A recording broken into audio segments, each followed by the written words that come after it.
សំឡឹងមើលមេឃវែងក្នុងយប់នេះនៅមានដួងតារាដែលឃើញច្បាស់ពលលើច័ន្ទថ្លា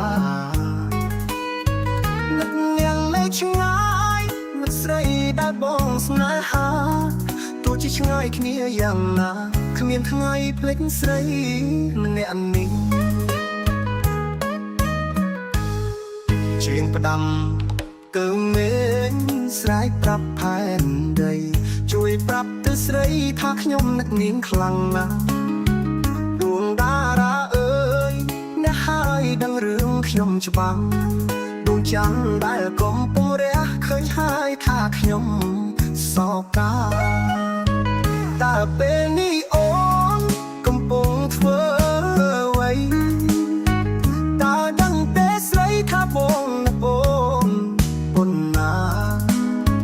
នឹកអូនខ្លាំងណាស់ទុកអូនស្មើដួងនេត្រាពេលនេះសុខទុក្ខយ៉ាងណាជីវ៉ាបងនឹកអូនណាអោដួងច័ន្ទអើយជួយប្រាប់ទៅស្រីជួយបញ្ជាក់នៃប្រាប់ស្រីដែលខ្ញុំស្នេហាជួយប្រាប់នាងផងកុំឲ្យភ្លេចពីសន្យាទោះជាឆ្ងាយគ្នាប៉ុណ្ណាស្នេហាមិនប្រែប្រួលចិន